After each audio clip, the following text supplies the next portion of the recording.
Please like and comment on the video below. That will allow me to produce better quality videos and more of them in the future. If you're interested in learning to trade successfully on sports, then why not visit the BetAngel Academy, where we have more detailed videos. So I thought I would follow up with the video that I did at the weekend, because I was talking about how Cheltenham went and how you'd have to adjust to the new state of the markets as we moved in to a different sort of racing. So what I did on Monday was I traded the card in sort of the manner in which I would expect. I didn't go massively aggressive, I went very cautious and actively traded it in the way that I was expressing within that video, so that you could actually see what the results look like. So how did it go? Well, it went okay actually. I traded 19 races overall and I lost on 3 of those, but I was able to contain the losses on those to quite tight numbers. And I did okay on all of the rest of the races, on 16 out of 19. So I had a strike rate of about 85%. Now, as I've said in a number of videos, I'm quite likely to get a strike rate where I get sort of 7 or 8 out of 10 right, and I'll lose on the others. And that's sort of the natural progression that I've seen over a very large number of years. So that was sort of about where I expected, but actually probably slightly higher. I would have expected on sort of 20 races maybe to lose 4 or 5 races, and the fact is that I actually managed to do a little bit better on that front. If you look at the average amount won as well, you can see that I've won on average a reasonable amount, and I think the average win per race was around 14. I may have to stand corrected on that, but you can have a look at the stats and work it out for yourself. But my average loss was absolutely tiny. And that's typically not that unusual for me, although I have to say that when I was doing it on Monday, I knew that I was going to post a video about it, so I was probably a little bit more cautious than I would typically trade. Because when I'm at Cheltenham, it's all about throwing as much money at the market as I possibly can, and when we're in these other markets, then I tend to be a little bit more defensive. But because I knew I was going to record a video on it, and I was going to publish the results, I was extra defensive, so I probably could have maybe made a bit more money if I would have traded it more aggressively, but I didn't. I was sort of just trying to go for a nice neat result effectively. So it's funny because even I suffer from performance anxiety, and everybody suffers from performance anxiety, especially England footballers when they're about to take a penalty. But I was still able to trade very effectively. But maybe I could have probably pushed a little bit harder and I would have got some bigger results, but I probably would have got a few more losses as well. But as it was, as the day progressed, I just kept things neat and tidy. So probably my bad for not pushing as hard as possible, but hopefully it will give you an illustration as to sort of what you expect to see. Typically I would have expected A, more losses, B, them to be slightly bigger, but on this particular day I was reading the market pretty well, it slotted into the zone fairly quickly, and was able to find reasonable entry points in most of the markets. And that's what accounts for the lack of losses, and also the size of them, which being very small. But typically, as you saw in the other video, that's normally not the case. And I'm guessing I was influenced by what I wanted the outcome to be. So yeah, necessarily, you can see that it's panning out pretty much the way that I indicated that it would do on the previous video. Now I know on the previous video I used some old results to show you, because I thought that that would be relatable to what you would probably be trying to do in the market, using smaller stakes and trading in that sort of particular manner. But when I was thinking about it at the weekend, I was thinking, well, you know, it'd be a good idea if I just posted up exactly what happened on Monday, and you can see it there. But generally what you're looking at when you're trading is 3 different things. You're looking at your strike rate, you're looking at how much you win and how much you lose. And you're sort of thinking, well, isn't that like just one trade? Well, typically not, because if your strike rate is very high, then it's possible that when you actually win, you can win much less than you lose. I know that sounds a little bit odd, but it's true. Basically, the higher your strike rate is, then you don't have to go for as much profit. And when you get losses, they can be a little bit bigger as well. But if your strike rate comes all the way down, then that equation changes all over the place. So typically, you know, the perfect scenario would be a very high strike rate. When you win decent amounts, and when you lose almost nothing, which is what I managed to achieve on Monday. But that's not the norm. The norm is a balance between all of those 3 things. So when I'm looking at record keeping, that's what I tend to monitor all of the time.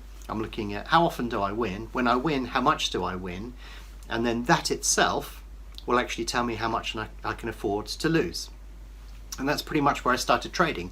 But when I started trading, I was doing it the other way around. I'd go into the market, throw some money around, see how much I lost, and then work out what I needed to do to win. So I would go into the market and actively trade it, figure out what my general loss was, and I'm thinking, well, okay, if I'm losing this much, then I need to win this much on average, and my strike rate has to be around here.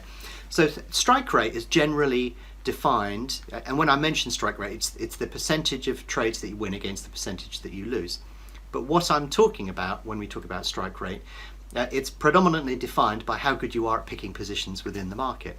But you'll be surprised, because some of it's dependent upon the level of trade. So if I go in and I scalp a market, for example, I'll get a very high strike rate. So you know, and that's because the market moves in small bumpy lines basically, and therefore if you put two orders in, you're going to get both of them filled reasonably quickly, and you will get them filled with a high strike rate. So if you go for a move that's less than 5 ticks, for example, your strike rate should be generally high, unless if you're actually cutting out that position very quickly, because then what happens is then you negate that immediately by lowering your strike rate, by cutting out the position too quickly before it's matured for a profit. So when scalping, you're going for a 1 tick profit, and you'll probably get that quite frequently. But if you're going for a larger move, then the larger the move you go for, your strike rate will fall. But the amount of profit that you get from that move will be quite high, so it will offset losses that you make when you get that wrong. So typically if you're scalping, you want to put a trade in the market, you'll have a very high strike rate, but you're limiting your potential profits to 1. So that effectively frames the amount of profit that you can afford to lose. So scalping becomes entirely strike rate dependent. However, if you're doing a large trend or a swing trade, then what you'll typically find is that you're going to have a very, very large move, and your strike rate could be a little bit lower. But when you get into one of those trades and you realize that it's a mistake, if you dump that position reasonably quickly, then your strike rate will go down. But when you catch those big moves, as long as you're getting into the market at a moment when those big moves are likely to occur, then that will more than offset your lower strike rate and the more frequent losses that you're getting. So there's a saying in the stock market which is cut your losses and let your profits run. That's a strategy you would necessarily apply if you're trying to catch a large move within the market. But yeah, strike rate can be defined quite a bit by how much money you're asking for. If you're asking for 1 tick, your strike rate is going to be high. But if or it should be high, because if it's not high enough, you're not going to make money. But when you're looking over a much, much bigger move, you can afford for your strike rate to be a little bit lower, but for your losses are going to dwarf the amount of times that you get it wrong, because you go into the market, you realize you made a mistake, and you dump it, and then you try again, and then eventually the move occurs.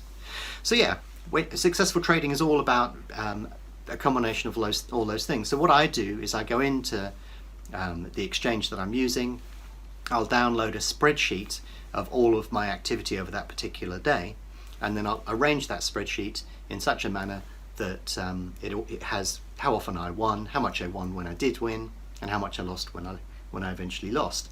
And that gives you, how you're operating within the market. So if any of those numbers are out of kilter, then you know what you have to address. If your losses are too big, then probably you're not getting into the market at the right time, or you're letting those losses run for too long. If your losses are small and your strike rate's reasonable, but you're not really making much, then you probably need to let those trades run a little bit further.